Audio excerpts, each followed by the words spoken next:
Orang yang rajin tahajud akan mendapatkan 4 keutamaan yang tidak didapatkan oleh orang-orang yang tidak tahajud sekalipun sholat fardunya begitu khusyuk. Di antum sholat fardu khusyuk, bagus. Tapi nggak tahajud, nggak dapat 4 keutamaan itu. Ini sudah saya bahas panjang lebar di pertemuan lalu, saya nggak sebutkan, cepat saja. 1. Allah akan mengangkat karir, pekerjaan, atau aktivitasnya di tempat yang terbaik. Jadi kalau antum misalnya pengusaha, atau orang karir di kantor dan sebagainya, itu akan cenderung kemudian ditolong oleh Allah, diangkat ke tempat yang terbaik. Terbaik itu tidak halus puncak yang paling tinggi direktur, tidak bisa. Tapi tempat yang bisa membuat nyaman hidup Anda. Sholat bisa nyaman, bergaul juga nyaman, dan tenang kehidupannya.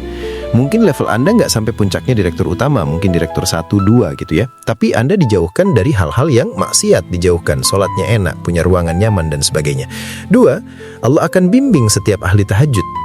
Ya, Allah akan bimbing sehingga menjalani awal pekerjaannya dengan begitu mudah. Kok orang diajak seni mudah? Kalau antum submit, ya Allah tolong bimbing saya supaya mengawali pekerjaan dengan cara yang benar. Yang ketiga, Anda memang posisi tinggi sekarang, dapat proyek. Apakah setiap yang dapat proyek menjalani pekerjaannya dengan benar? Belum tentu. Jangan tinggi-tinggilah, maaf ya. Apakah orang tua yang sekarang banyak alahkan anaknya ke tempat belajar menjalani awalnya dengan benar? Hati-hati ya Bu ya, Bapak Ibu menyekolahkan anak dengan awal yang salah, maka memberikan jalan keburukan ketika dia belajar. Saya ingatkan, jangan pernah Anda masukkan anak-anak ke sekolah dengan menyogok. Bayar sekian supaya masuk, menyalahi aturan. Kalau awalnya sudah salah, bagaimana anak-anak bisa belajar dengan benar? Mustahil mendapatkan sesuatu yang tidak baik, yang baik. Pengusaha dapat proyek. Ketiga, ahli tahajud diberikan jalan keluar terbaik dari persoalan yang dirasakan di ahli tahajud. Setiap punya masalah, bukan gak dapat masalah ya, bukan tidak bermasalah hidupnya. Dia mendapat ujian juga, cuman sebelum diuji diringankan masalahnya, sehingga seakan-akan gak punya masalah padahal sama dengan yang lain. Cuma saat akan dilalui, Allah ringankan persoalannya sehingga mudah dilalui. Dan yang keempat, ini yang hebat ya, wa ja'allahu min ladunka sultanan nasira. Allah akan tolong langsung orang ini ketika ada lingkungan sekitar yang akan menyakiti atau menjahilinya. Kalau diisengin orang, diganggu orang dan sebagainya, ini orang-orang seperti ini langsung mendapatkan perlindungan dari Allah Subhanahu wa taala. Ada satu kali, ini kisah nyata, seorang soleh ahli tahajud sampai saking ahli tahajudnya tidak ingin meninggalkan kebiasaan ini. Sangat nyata kisahnya dan tidak mengarang.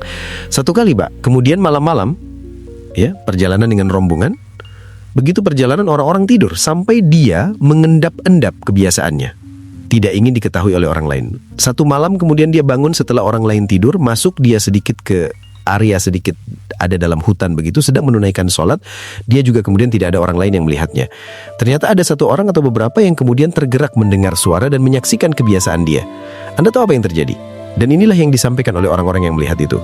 Begitu sedang sholat teman-teman sekalian, tiba-tiba baru bertakbir malamnya, melompatlah dikisahkan seekor harimau di depannya. Dalam keadaan dia udah lapar. Bayangkan bisa nggak malam-malam begitu Anda sholat tiba-tiba ada nyamuk misalnya, kan banyak tuh. Begitu Anda mulai disengat oleh nyamuk, diambil, Anda katakan, "Hei nyamuk, ya, kalau ini memang rizki yang telah engkau Allah tetapkan untukmu pada saat ini, silakan sedot sebanyak-banyaknya. Saya selesai. Tapi kalau bukan, jangan coba-coba ganggu saya, atau saya mohonkan kepada Allah penciptamu untuk menghancurkan kau saat ini juga." Yang ketiga disebut dengan kira-kira apa reaksinya? Namanya. Mungkin ilmu menghiasi kalimat yang disampaikan sehingga terasa. Berarti chemistry-nya harus lebih dibangun lagi. Turunannya nanti ada majas namanya, mengambil sebuah kalimatnya untuk diposisikan pada kalimat yang nyaman, disebut dengan kinayah turunannya. Maka teman-teman, kata Allah, wadduha diterjemahkan demi waktu duha. Bukan sekedar waktu duha, karena duha itu ada cahaya yang indah, dirasakannya enak. Antum keluar waktu duha kan enak tuh, berjemur, kata orang Sunda moyan gitu kan, datang bahkan sampai dianalisis ada vitamin D-nya bisa terasakan ya. Kemudian setelah itu ada kenikmatan, enak suasananya seakan-akan dunia milik sendiri, yang lain numpang. Wah nyaman, keluar itu baik. Jadi wadduha itu ingin bersumpah mengilustrasikan waktu kenyamanan yang pernah dilalui. Kalau dalam bahasa tafsir yang luasnya, saya bersumpah Muhammad demi segala kenikmatan yang pernah engkau rasakan dalam hidupmu, seperti engkau merasakan cahaya duha itu. Engkau pernah senang, saya bersumpah dengan kesenanganmu. Engkau pernah tenang, saya bersumpah dengan ketenanganmu.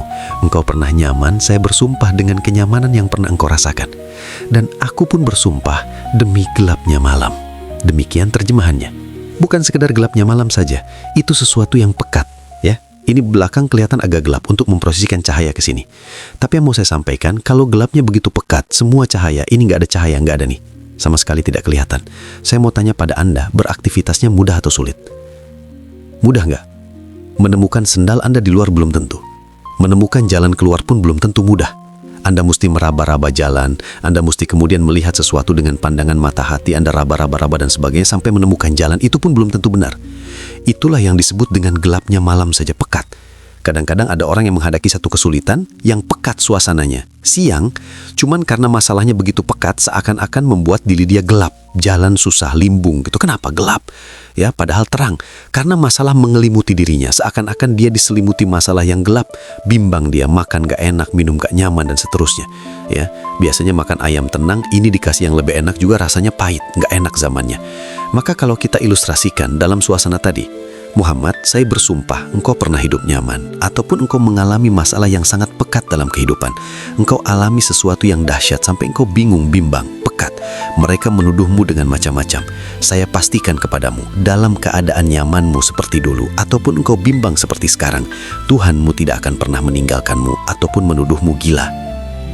Orang-orang yang dekat dengan Allah Subhanahu wa Ta'ala, maka Allah akan menjaganya baik dalam keadaan yang tenang dan nyaman ataupun dalam kesulitan yang luar biasa. Walal akhiratu khairul laka minal ula. Nanti saat kamu tiba di akhirat, saya akan tunjukkan kepadamu ada yang lebih hebat yang tidak pernah engkau rasakan sebelumnya saat di bumi. Tidak akan ada lagi kesulitan yang kamu hadapi. Tidak akan ada lagi cacian yang kamu kemudian hadapi. Tidak ada lagi kemudian tuduhan yang kemudian kamu rasakan.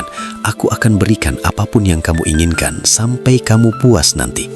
Kamu pengen apapun, aku berikan. Kalau saufa, masih ada jedanya. Kalau bahasanya laka, mungkin seketika. Tapi ketika mengatakan saufa, artinya bukan saat ini. Muhammad, sekarang pun aku berikan, tapi nanti yang di akhirat aku berikan sampai kamu merasa puas. Ayo minta apa saja. Hadir, hadir, hadir, hadir. Tapi yang paling indah, kalau kamu tidak percaya, ilam yajid kayati.